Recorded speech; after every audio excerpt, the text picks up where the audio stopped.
Good morning and welcome to Morning Gospel Fuel with Mr. G.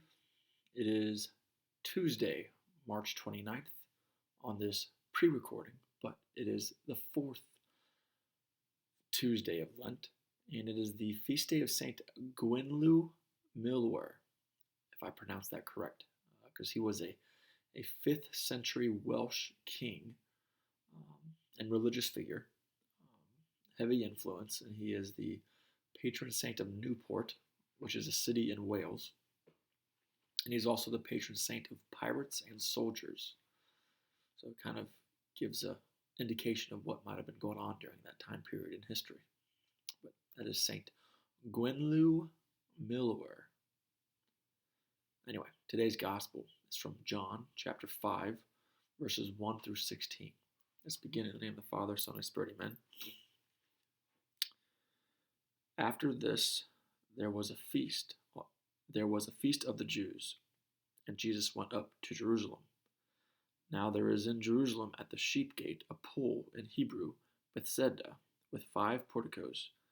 In these lay a large number of ill, blind, lame, and crippled. One man was there who had been ill for 38 years. When Jesus saw him lying there and knew that he had been ill for a long time, he said to him, "Do you want to be well?" The sick man answered him, "Sir, I have no one to put me into the pool when the water is stirred up. While I am on my way, someone else gets down there before me." Jesus said to him, "Rise, take up your mat, and walk." Immediately the man became well, took up his mat, and walked. Now that day was a Sabbath. So the Jews said to the man who was cured, "It is the Sabbath, and it is not lawful for you to carry your mat." He answered them, "The man who made me well told me, 'Take up your mat and walk.'" They asked him, "Who is the man who told you, 'Take it up and walk'?"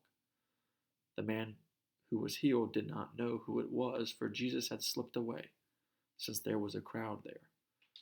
After this, Jesus found him in the temple area and said to him, "Look, you are well. Do not sin anymore, so that nothing worse may happen to you."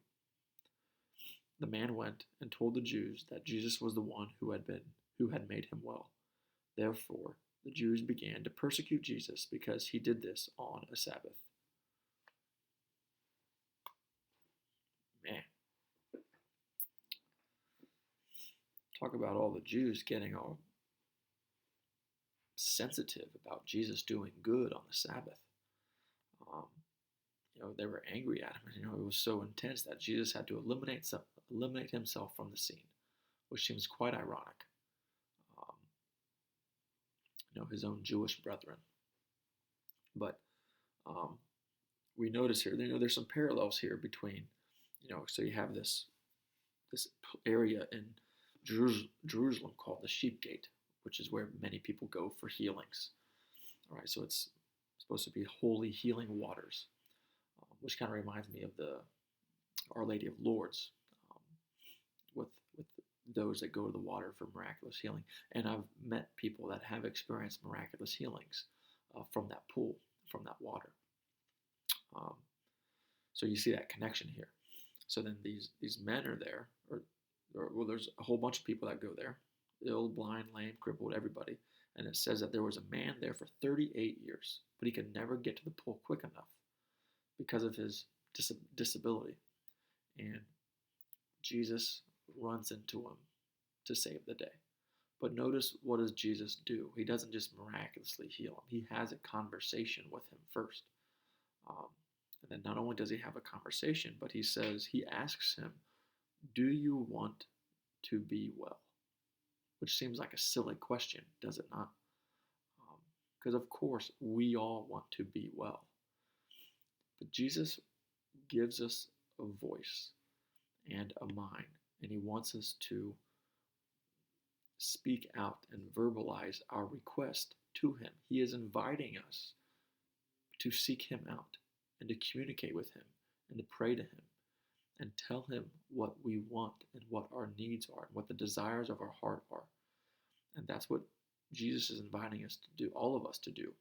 And eventually he healed this man who clearly would want to be healed after 38 years of suffering. And so Jesus cures him. But then after that happens, the man is, you can only imagine how the man feels. But it turns attention to this interaction with the Jews and the man, but then they try to find Jesus to kind of attack him for breaking the law.